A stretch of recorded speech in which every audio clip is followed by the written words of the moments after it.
All right, awesome. Glad to have everyone here. Welcome to the panel on our first panel on ZKVM benchmarking standards.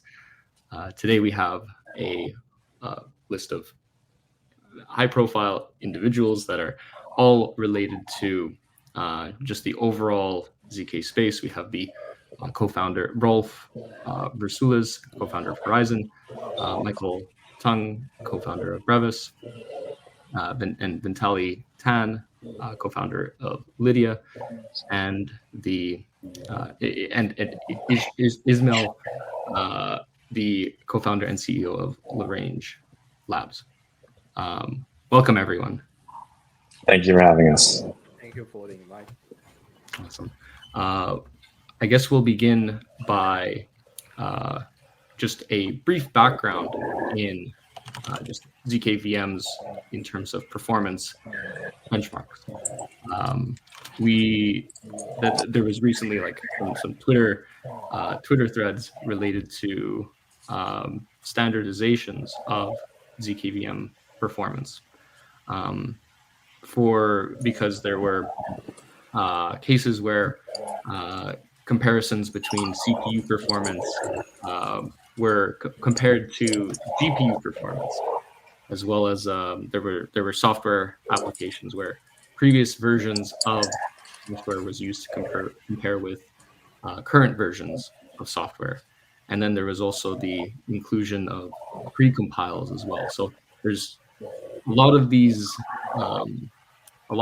things relate to the how do we standardize all of these performance benchmarks, especially in a way where we can all on what should be fair within this practice.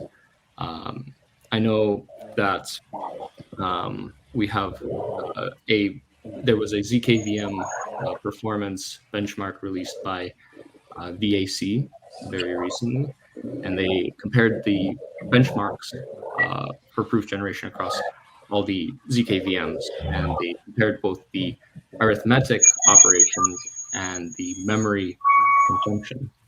And so I want to ask, as an open question, what would you say would be the current state of ZKVM benchmarking in the industry, and what are the primary challenges we face in achieving these fair and reproducible results?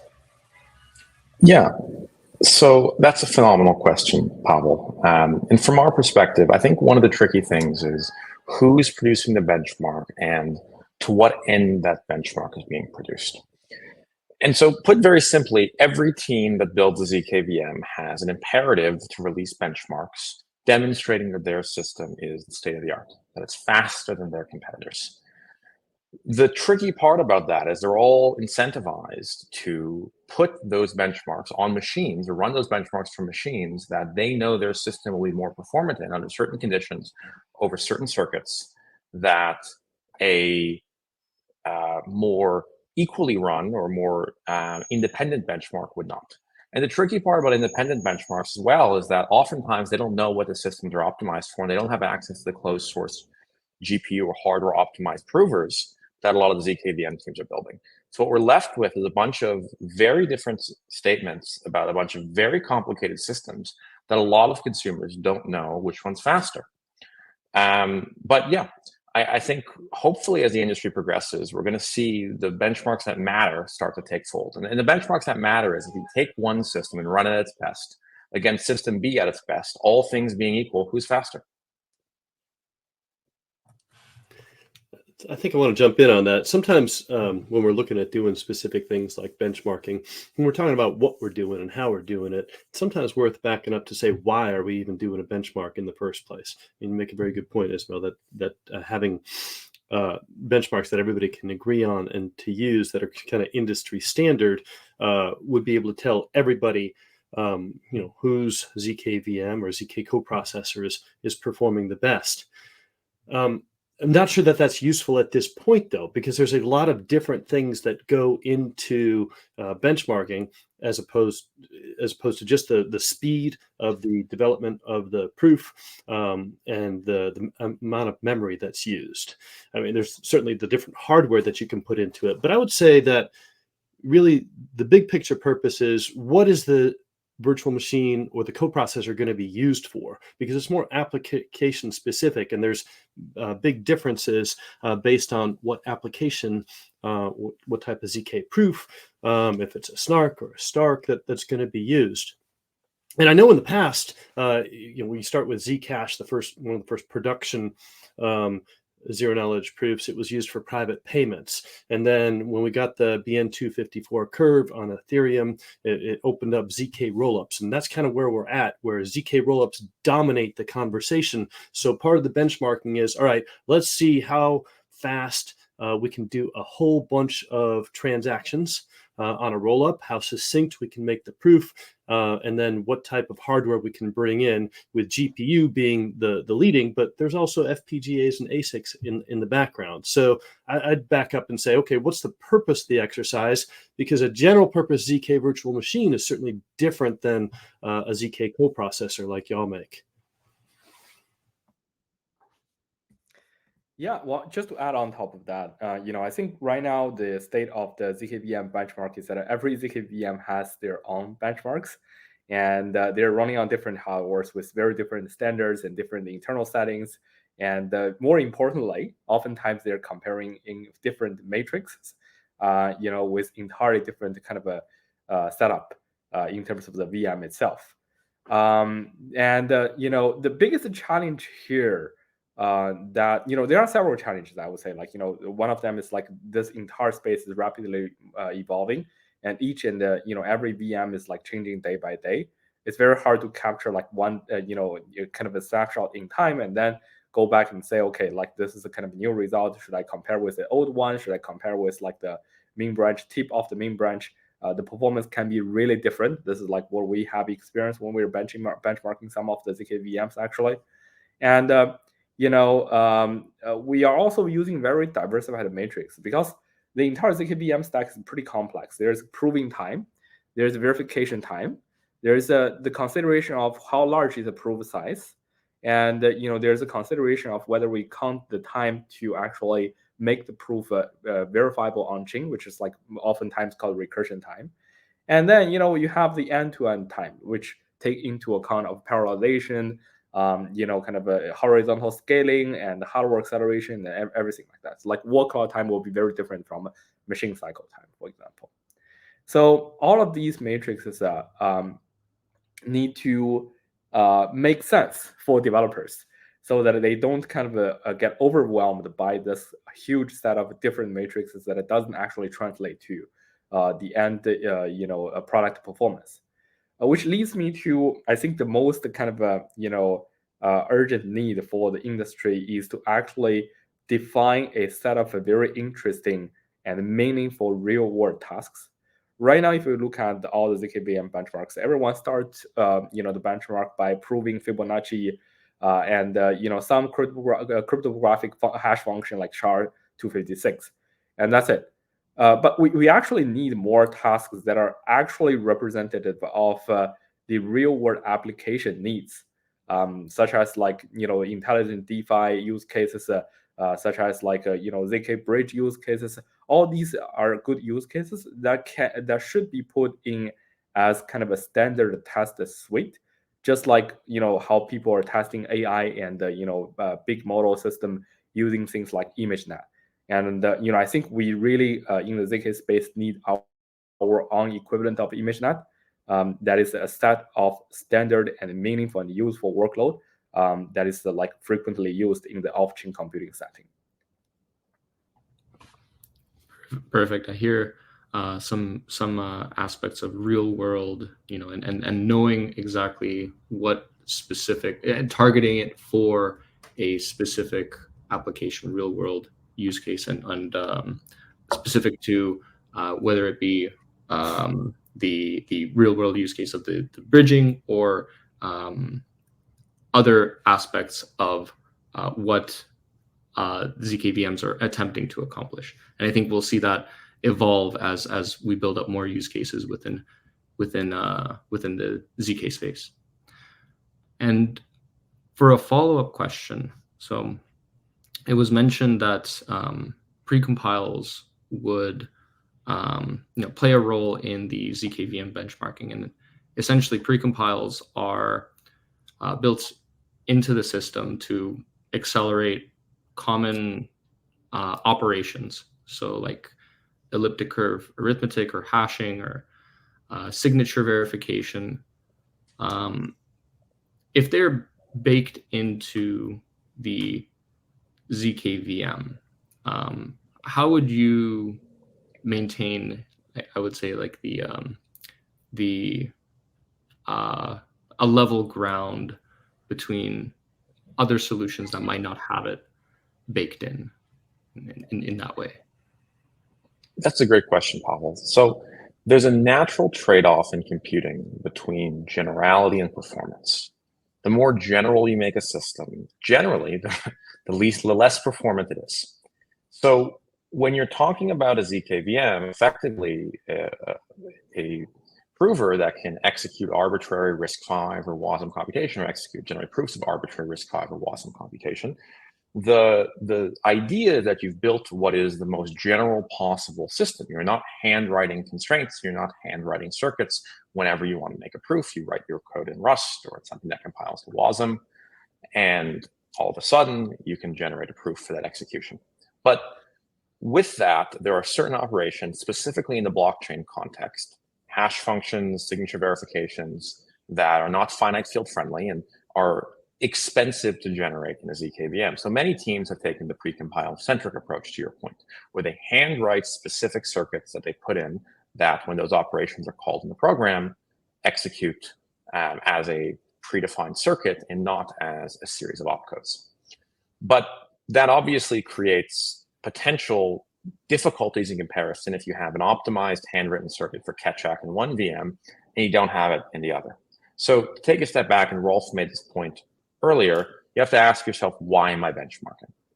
If I'm in an academic context and I want to publish a paper that my ZKVM is faster than your ZKVM, if your ZKVM is single-threaded, I have to single-thread my ZKVM. If yours runs on GPU, I have to run mine on GPU. I have to try to prove that under a certain set of conditions, I am faster. In reality, in the product sense and in the industry, there's not a uniform set of conditions. And we're not comparing against, if we set all these conditions equal, who's faster. The comparison should be top line. If you run as fast as you can and I run as fast as I can, who's faster? And that is where I think precompiles are actually a fair thing to include for the point of benchmarking. If you have a precompile in yours and I've yet to build a precompile in mine, then you're faster for that operation. So that's relevant for proving blocks within EVM execution. That's relevant for a lot of core programs and co-processing as well. Yeah, I think benchmarking unnecessarily narrows the scope of the discussion. There are a lot of other considerations and design trade-offs that are made in ZK virtual machines, whether it's the instruction set architecture, the programming language support, how it can scale. So with ZK Verify, we, over the last year, have been working to identify all the different ways of generating ZK proofs. Because we're writing verifiers that are optimized to be able to prove not just Groth 16, which we're talking about on the BN254 curve, but all the other verification that can be done. So it seems like most of the ZKVMs will create intermediate proofs, whether they're Starks or FRI or something like that, and then wrap it in a Groth 16 to make it to be able to verify on Ethereum or Optimism or Arbitrum or any other type of EVM. And this is due to the limitation that we all take for granted that the precompiles for the EVMs are really the only way to do verification. And so what we're seeing as we go forward to do proof verification, and certainly we're not the only project that's addressing proof verification directly, that gets back into what's the purpose of the exercise. If the purpose of the exercise is to run a ZK rollup and you want to perhaps run a Rust Ethereum client inside a ZKVM as part of doing a rollup. I know there's been some folks talking about doing that. Then yeah, getting all the way to the end of the Groth16 wrapping is important. But if it isn't, if you're looking for performance in another type of environment, then whatever you do from the intermediate stage and where you have your proof verified is equally as important. So that gets into the design consideration space. There may also be blockchains like Arbitrum now has Stylus, where you can write your own verifier in Rust or C++. So any of the, if you're doing things on Arbitrum or a layer 3 on top of Arbitrum, you have the ability to do that. So to the point that creating a general purpose set of benchmarks that anybody should be able to run their system against. Well, if you look at it kind of like the Olympics, athletics, sure, we've talked about the 100-meter sprinter as the fastest person in the world, but maybe a more valid is the winner of the decathlon or the heptathlon. So perhaps if we go forward in doing a bunch of benchmarking for all the different types of ZKVMs and that are out there, we give them a whole bunch of different tasks, and they can look to optimize along those tasks and then have a narrative for their potential users of, okay, this is what we're good at, this is what we're focused on, and then you bring into other things. How long has that project been in development? What's the team behind it? Is there going to be ongoing support? How does it scale as the amount of transactions get bigger? So there's a lot of non-benchmark things that are equally as important when deciding what kind of ZKVM to use in your application. Yeah, I think all these are great points. Especially Ismael, like you mentioned that like in the end, it's the end-to-end performance that really matters for the developers. I just want to add one note on the PreCompile side of things. That is like when we're adding PreCompiles to these ZKVMs, even though that every ZKVM is claiming to be a RISC-V based VM. But once we start to add like PreCompiles, they stop being RISC-V VMs. They become like something else, because now you're essentially adding new machine code to this kind of a virtual machine that is not really RISC-V. Now, why does that matter? I don't think that matters that much, like from a kind of developer and end user perspective, because developers should just choose whatever works best for them by looking at real world use case based benchmarks. But I do think we should be having some nuanced discussions when it comes to PreCompiles, because it may hide some performance benefit for certain type of new proving systems or new proving architectures. So let's say we're building something new using GKR. Initially, of course, this new VM probably won't have any kind of PreCompiles available yet. But it shows amazing performance on all the other OP code for like RISC-V based VM solutions. Then we should not discredit a certain solution to say, okay, look, this thing end-to-end is not performing well. But from a research point of view and from a kind of a innovation in the community, from innovation, evaluation point of view, we should still look at these solutions to have more nuanced discussion, and sometimes even take out all of these PreCompiles and evaluate what is kind of the raw performance, shoulder to shoulder with the same set of OP code available, right? So I think when it comes to innovation, research, and R&D for new proving systems, new type of VM architectures, these things can be very useful. Got it. So a common theme is building out the scope of essentially expanding what you're actually trying to get from that information, or what you're actually trying to get from that benchmark.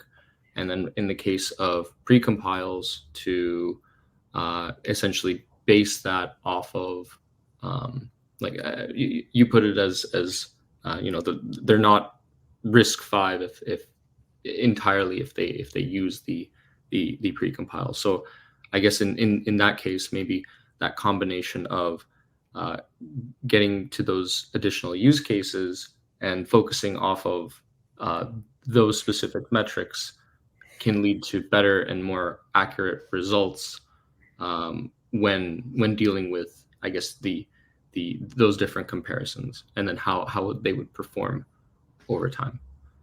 I guess this leads me to another potential discrepancy where maybe we're not comparing apples to apples. Is some ZKVMs generate different proofs at the end stage. So for example, in ZKM, we generate a Stark proof and then recursively essentially prove it to eventually lead to a Snark proof. Others might just leave off on that Stark proof itself. How do different proof systems impact the ZKVM benchmarking, and what metrics can be standardized, I guess, for those systems? Yeah, that's a great question. So my answer on this is very simple, and I'm going to steal this from something that Mo said earlier. It's end-to-end time. If you are targeting verification of your proof on the EVM and you generate a proof that can't be verified in a gas-efficient manner on the EVM, you have to handle recursion time, or the time it takes to wrap the proof you did generate in a circuit that you can verify in the EVM. There's plenty of platforms. I think ZK Verify is one, LineLayer is one that's trying to move, even Stylus is one that's trying to move verification off of the EVM onto L3s or L2s or side chains. I tend to believe that the majority of verification will happen for aggregated proofs that exist on the EVM at scale. You're seeing trends in this with clusters from ZK Sync rollups, the Elastic chain. We're seeing with AgLayer, we're seeing this with Nebra, that are all targeting kind of bundling together large numbers of rollup proofs or coprocessor proofs or any type of execution proof for EVM verification. But all of that factors into end-to-end time. So from the moment that the request is received to generate that proof, or a series of transactions or batch are written to a DA layer, to the moment that proof is verified on its target substrate, all of that has to factor in to your benchmark.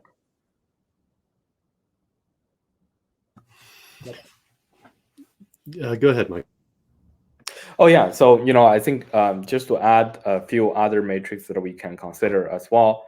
I think similar to the kind of end-to-end theme, but only just for time.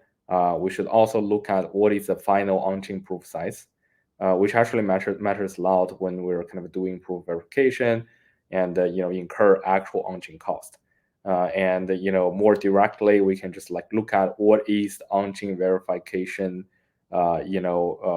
computation expense there, and if there is any kind of on-chain cost or footprint that needed to be used for proof verification as well. So these are, I think, some of the most important matrices. But I think again, I think generally there are two types of benchmarks we should look at. One is more towards application builders who are the users of these ZK VMs or off-chain verifiable computing systems. So to them, end-to-end time is what matters, and hopefully we can associate that end-to-end time with actual meaningful use cases they can directly map to their internal use case to essentially extrapolate and estimate what is going to be the cost for them, for their business logic, for their application directly.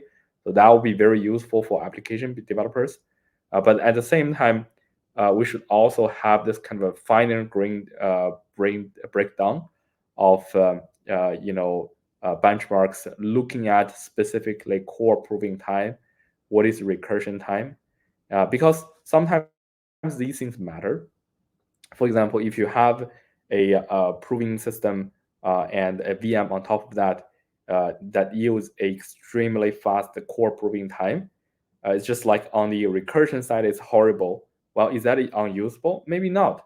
Maybe if you combine that proof with a kind of a nastier style verification process to make it like possible to directly have this kind of optimistic verification possible on chain, while having a kind of a ZK challenge always available to challenge the failure of the verification. Something like that can also make a reasonable operating point for ZKVM as well.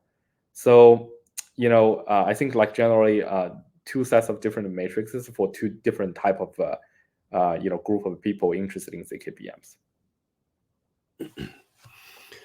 I think y'all are correct that there's going to be a lot of ZK proof growth within the infrastructure for being able to do analyzing multiple blockchains or analyzing single blockchains, being able to get all the information together, analyze it, and deliver a succinct proof on chain of that information. That's of huge value.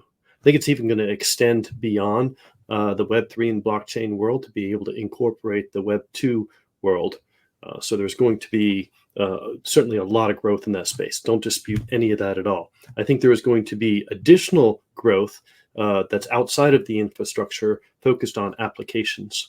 There's a lot of different applications that aren't as infrastructure focused that are going to have many different use cases. And as we have new types and new technology for ZK proofs, we're able to bring in additional developers by being able to have more straightforward software development systems. By using ZKVMs, we're going to see real growth within applications. And that leads to the assumption of, okay, where are the proofs going to be generated and what type of hardware? And I think that's going to be split into user level hardware, whether it's mobile devices with ARM processors. I'm not sure you can get a ZK virtual machine running on them, but if you can, I think that would be really useful.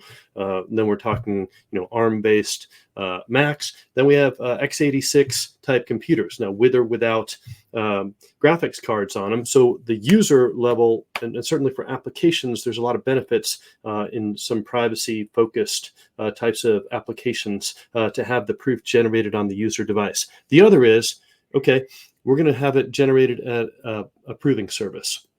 So as we do that, we go through the technology progression.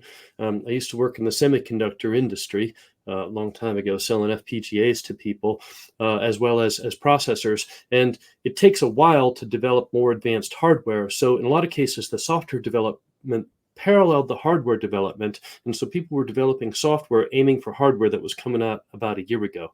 Was at ZK Summit last week, had a chance to talk with an ASIC, a ZK ASIC manufacturer, and they're talking about what their performance is going to be for their hardware that's going to be shipping next summer.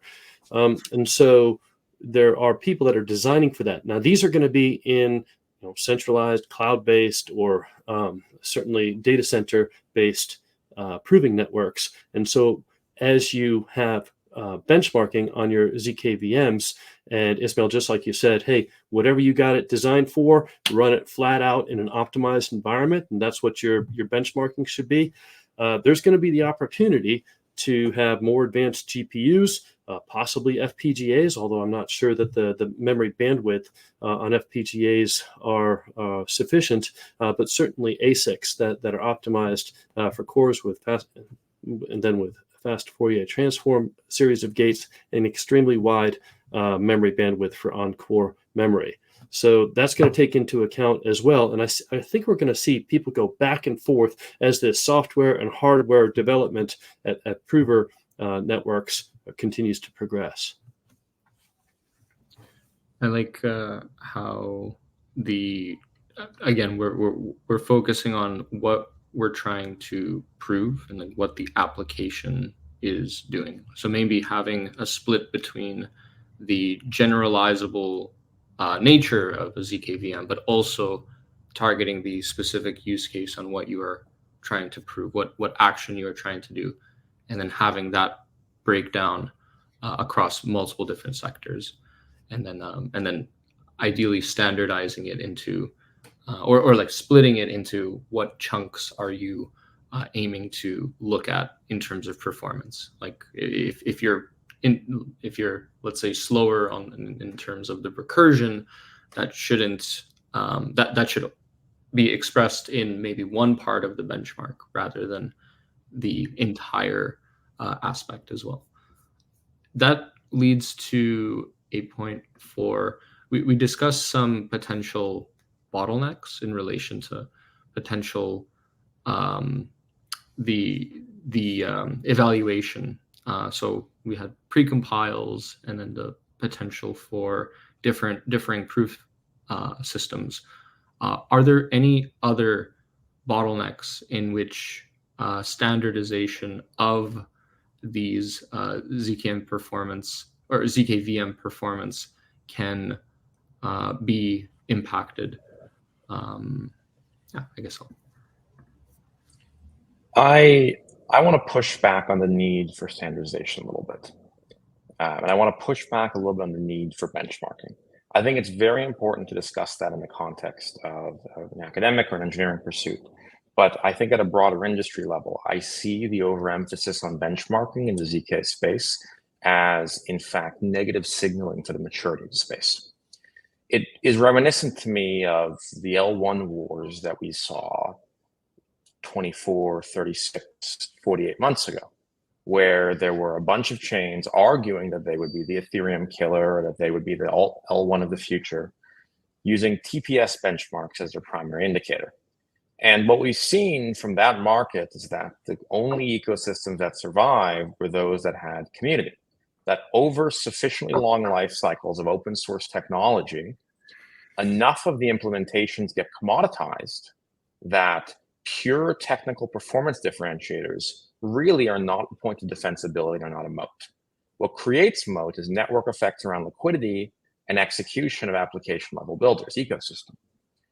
And I see that if we look at the ZK space, I'm not going to name any companies, but some of the ones that have the most marquee partnerships are the ones that are actually pursuing business-facing strategies with the most earnest.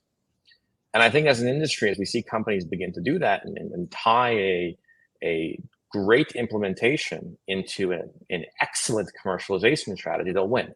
If you have an excellent, the best engineering strategy, but very poor commercialization, it's very hard to see a future where your company wins. Yes, I agree with you that the benchmarking is a mark of immaturity, and there's so much outside of benchmarking. However, a few weeks ago, talked with a project that was developing something involving AI and generating proofs based on video. And they had chosen a very specific ZKVM because they saw from that company's blog post that their benchmark was the best of all the other RISC-V ZKVMs out there. And we're like, well, that one's good. It's not really stable yet. Maybe you should try looking at a few other if your code's very similar. So it does have an effect on people that are new to the industry. And one of the things I've learned being in a few different industries that are rapidly growing is everybody's always new, because as the industry grows and you bring people into it, you have new people. And so they do their research as best they can. They make the design choices that they can based on the available information out there. And benchmarking is one of those catchy things because it's hard numbers. It's not, our team's going to support you, or for this specific use case, it's a lot better. So there's a little bit of back and forth. And I think that's why there is a focus on benchmarking, because it does show objective, well, sort of objective numbers for performance for people making design choices. Yeah, I think benchmarking is still very much useful. It's just like we don't have the right way to do the benchmarking right now. And to design and implement and agree on the right way to do the benchmarking actually takes time and a significant effort. Just like kind of, thinking about this, borrowing some experiences from the AI industry. AI industry has been also evolving really quickly with like new things popping up left and right. But for example, for deep learning networks, there are several very, very good like common benchmark reference frameworks that everyone uses. No matter how old or how new your framework is, you can always come back to these. One of them is like ImageNet. ImageNet takes a lot of time to actually build, right? So like, what ImageNet is really two things. One is that it is a very diverse set of tasks that you need to do with your big model or deep learning model. It can be things like classification, can be things like determining what is kind of the certain kind of object, what is the type of object and stuff like that. And then this is like a set of tasks. And then there is also a associated performance matrix related to this, right? So like for ImageNet, this is like basically the inference time, the training overhead, the memory cost of this, what is like the computer cycle, not excluding all the kind of acceleration and everything. So there's also very well carefully thought and defined matrices that is actually useful. Now, with that set of very helpful benchmark reference framework available, then what developer can do is that the developer can just look at these benchmark that already have a very diverse set of tasks and a unified performance matrix set, and understand what is the pros and cons of different ZK VM or any kind of a framework. So and finally, the standardization of the testing environment is also very important. But these things take time to actually kind of define a build, and it is very hard work. And I would say like right now everyone is like quite busy and probably don't have a lot of time to actually get together and define these yet. But I'm pretty hopeful, like in the next year or two, there should be this kind of performance matrix is a standard and a reference framework available. Because we are seeing off-chain ZK computing use cases already, right? So like things like VIP trader programs that are proving users' historical activity on chain. There is like OP stack, converting OP stack to a ZK proof-based system that is essentially proving block execution. There is like proving Cosmos based block headers. And all of these things are now emerging as use cases, as real world use cases that make sense and have like traction. As we see more and more of these off-chain verifiable computing stack getting adopted in the space of DeFi, in the space of infrastructure, consumer-facing decentralized applications, we will start to see more and more of these kind of standardization of the benchmarks as well. I like the overall point that was mentioned where it by Ismael, that you said that the benchmarks shouldn't be exclusively the only criteria for evaluation. Yes. There should be others in addition to it. And then the raw performance is also a very important consideration for projects within the space that Rolf mentioned. And I like that.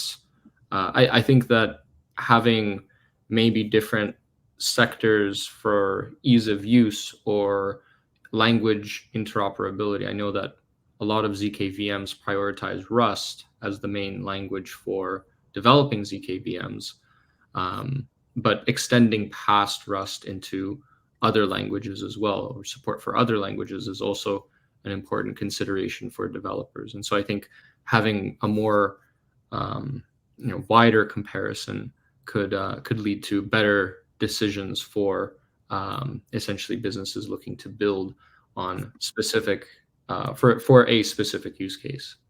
I'm glad we touched on that point, on like what can we see apart from just raw metrics, and I'm glad that we touched on that point. I guess for the next question, in terms of the steps. So right now we're I guess in a group informally ideating between how do we actually standardize this. So do you have any general guidelines on how you think how you think standardization can occur, and transparency as well within the actual performance? Like how do we reduce the likelihood of misrepresentation or just comparing apples to oranges? I guess the floor is yours. Yeah, so there's 2 points I'd want to make. Firstly, what would be like ideologically the best way, in my view, to do benchmarking and standardization. Second, whether or not that design is incentive compatible. So to the first point, effectively there needs to be a universally defined set of programs similar to ImageNet and ML, under which we're going to determine the performance of the ZKVM compared to other ZKVMs, such that when you want to demonstrate that your performance on some system is faster in terms of proof generation or proof size than your counterparty, you simply compare against a predefined program that is universally accepted or is implicitly accepted universally as the gold standard of comparison. The hard part of that is beyond the academic pursuit when we're assessing whether or not it's incentive compatible. The market leader has very little incentive to abide by a benchmarking standard that would demonstrate anybody is faster than them. Like we would not see Amazon or Google Cloud come out and compare against Hetzner, right? I'm sure Hetzner is faster and it's cheaper. From our benchmarks internally, when we run provers on CPU, it'll be much faster to run those on Hetzner than it would be to run them on AWS. There's better networking. We can have more configuration of our networking, and the machine costs are much less. But the real reason that nobody would make those comparisons is because the market leader would not make a negative comparison against themselves. And the position we're at with ZKVMs right now is that the market is rather homogeneous in the company size and performance of the leading players. There is yet to be a single ZKVM that is an order of magnitude faster and better in every way than its competitor that has seized 85% of the market share. So we can make these comparisons and set these standards. But as we scale, and as the industry scales, and as utilization scales, and the companies that win become well-defined, I think a lot of these standards fall away and become much harder to maintain. Sometimes it's media that promotes this. So, you look in the PC industry. I always refer back to Tom's Hardware because they do a bunch of reports on PCs and graphics cards and game performance and video performance and things like that. I'm not sure that there's media or people that want to report on this stuff that see that there's a broad enough market for people to read this, for a third party to go through and do all the benchmarking work. It takes a lot to learn and study and put in all the code. And that's just if you're talking about the RISC-V. You got MIPS, you got all sorts of other different things to be able to do. So maybe it's some kind of standard Rust code, and you say, hey, run this code, post your results, and see what it is. So, but I think it's going to have to be a third party that decides that they're going to be the ones that are going to be the place where all the benchmarks are run and where they're reported on, and maybe somebody that wants to gain a lot of ZK notoriety, or wants to be invited to the ZK conferences to party with all the cryptographers, is going to take this as an exercise and do it. So I think that's how it's going to happen based on how things happen in other industries. Yeah.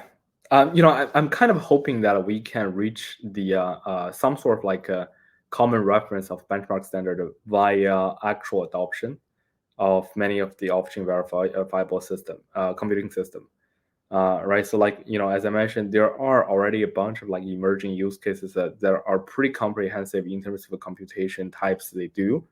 And, I do think that many of those would be, considered by the industry as kind of a common standard. For example, if you want to kind of say, the most simple ones that the two most simple ones that I can think of, and right now is becoming more and more commonly accepted, is first, proving the execution of EVM. Basically not only just the block headers, but also proving the entire execution process of EVM. The gold standard there is that whether you can somehow catch up on the EVM block time using a ZKVM, just general purpose ZKVM. So that's something that we have been looking at, to kind of a benchmark on different ZKVMs as a very interesting benchmark. The other is more towards this type of a ZK coprocessor use cases, where you want to allow smart contract to access historical on-chain data, events, transactions, states, and you want to do a bunch of like Merkle inclusion proof as the basis of this, and also a computation based on top of that, and that also becoming pretty commonly used in many of the DeFi protocols and also other dApps. So that can also be one of the categories that people can use ZKVM to kind of benchmark against that, and also other off-chain verifiable computing systems like the things we and Ismael build. And so that's I think that's I think a way to actually create these benchmarks are actually from the actual adoption use cases. I like it. We have to unfortunately wrap it up. A very, very engaging conversation, but I guess a quick summary of what was said, as I understood it, is that the market leader will unlikely want to perform to certain benchmarking standards, and that a third-party entity would likely come in and provide that service similar like L2 Beat does for the different L2s within the space. And as a result, they might do these types of benchmarking and evaluations based on the concrete use cases, like you said, for ZK coprocessing and alternative ones like bridging as well. So glad to have you all on board for this discussion, and I think that everyone here learned a lot about that there is a need for this, and then definitely if you want to party with the cryptographers, then going at the maybe making your own research for the audience. You're making your own research initiative for benchmarking the different ZKVMs is a great way to get into the space. Thank you all for joining. Thank you, Pavel. Appreciate it. Thank you, guys. Yeah, thank you, Pavel, and all of our panelists, Rolf, Ismael, Michael, for the discussion on ZKVM benchmarking standards. Really appreciate all the insights that you guys brought up. So next up, we'll be having our second panel on ZKVMs and custom circuits.